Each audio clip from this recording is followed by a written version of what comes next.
말씀 보겠습니다. 전도서 9장 13절에서 18절 말씀입니다. 같이 읽겠습니다.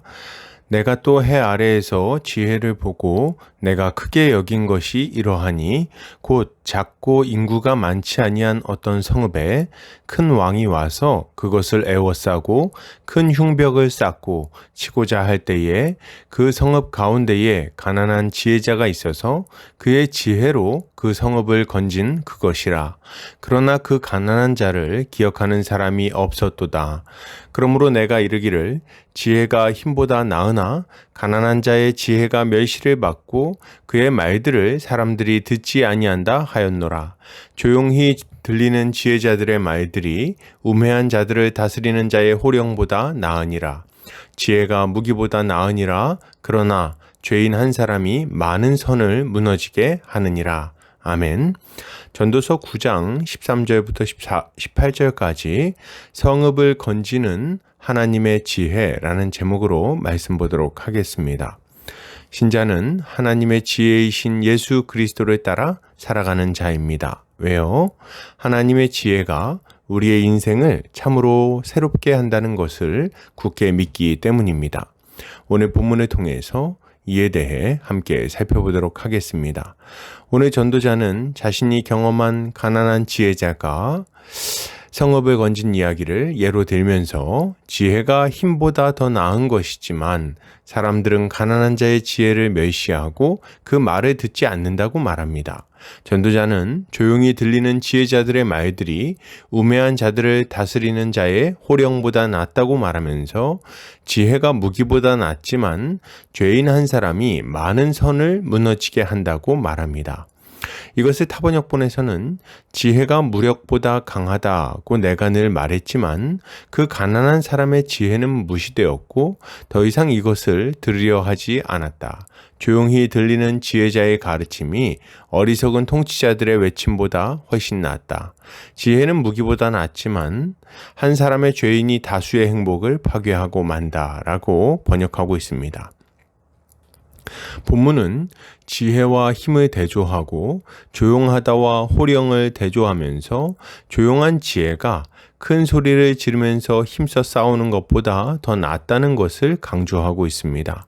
이것은 사람을 구원하고 회복시키는 것이나 한 사회를 온전하게 하는 것은 힘과 능으로 되는 것이 아니라 오직 예수 그리스도 안에 있는 지혜로 이루어지는 것임을 잘 교훈하는 말씀이라고 할 수 있겠습니다. 본문은 강한 군대에 포위되어 있다가 가난한 지혜자의 지혜로 구원받은 성읍의 이야기로 시작됩니다. 작은 성읍에는 군대를 막을 힘이 없었지만 가난한 지혜자가 베푼 지혜로 위기를 넘길 수 있었습니다. 참 지혜의 능력이 얼마나 큰지를 잘 보여주는 사건이죠. 그런데 이때 한 가지 안타까운 일이 생깁니다. 그게 뭘까요? 이렇게 큰 은혜를 입었음에도 불구하고 그 가난한 자를 기억하는 자는 없었다는 것입니다. 전도자는 여기서 두 가지 교훈을 이끌어내는데 첫째는 지혜가 힘보다 낫다는 것이고 둘째는 사람들이 이 놀라운 지혜에 관심도 없고 듣지도 않는다는 것입니다. 전도자의 교훈은 참으로 날카로운 통찰력을 보여줍니다. 지혜가 힘보다 낫다는 것은 구원받은 성읍을 보면 명확하게 알 수 있죠. 만약 그 성읍의 사람들이 빈약한 무기를 들고 성벽을 지키려고 애썼다면 침략자들의 군대로 인해서 완전히 멸망당하고 말았을 겁니다. 그들이 귀하게 보고 중요하게 생각하는 힘과 권세 그리고 칼과 단창은 그들을 지키지 못했을 거라는 말입니다. 그들을 죽음의 위기, 멸망의 위기에서 건져낸 것은 칼이 아니었습니다. 힘과 능이 아니었죠. 그들은 가난한 자가 베푼 지혜로 인해서 구원받고 생명을 얻을 수 있었던 것입니다. 그렇기에 전도자가 뭐라고 말합니까? 조용히 들리는 지혜자들의 말들이 우매한 자들을 다스리는 자의 호령보다 낫다고 말합니다. 스스로 용사로 여기는 자가 큰 소리를 지르면서 전쟁을 독려하는 것보다 지혜자들이 전하는 조용한 지혜가 그들의 생명을 건지는데 더 유용하다는 말을 하는 것입니다. 참 맞는 말이죠. 싸워서 이길 수 없는 상황이라면 속히 사신을 보내서 화평하는 것이 지혜입니다. 그들의 목적을 파악한 후에 그에 따라 적절하게 대응을 하는 것이 지혜죠. 싸우는 게 능사가 아닙니다. 싸우지 않을 수 있다면, 혹은 상대방을 나의 편으로 만들 수 있다면, 혹은 상대방이 굳이 나와 싸울 생각을 하지 않는다면 그것이 더 나은 방책이겠죠.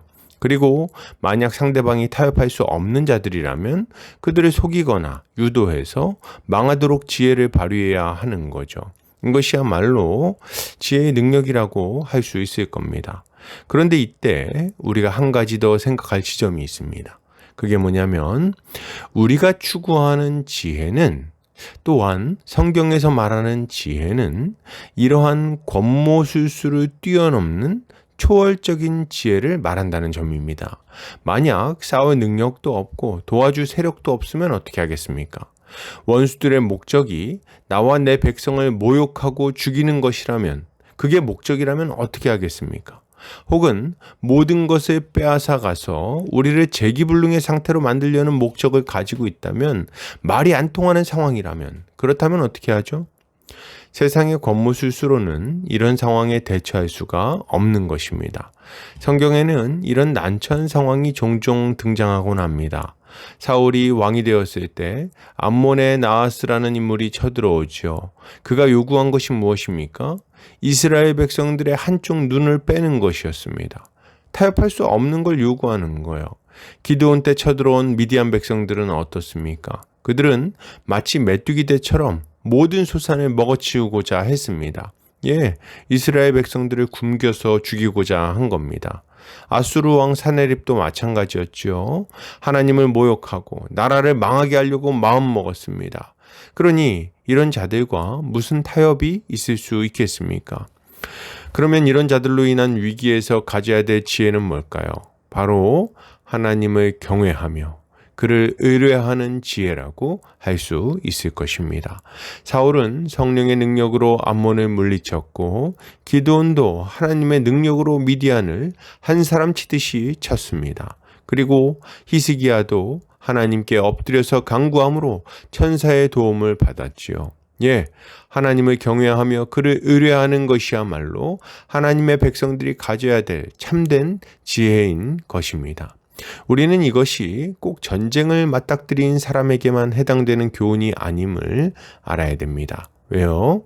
신자에게는 치열한 영적 전투가 벌어지게 되는데, 이때 싸움의 성격은 혈과 육으로 싸우는 싸움이 아니요 하늘에 있는 온갖 악의 영들을 대적하여 싸우는 싸움이기 때문입니다.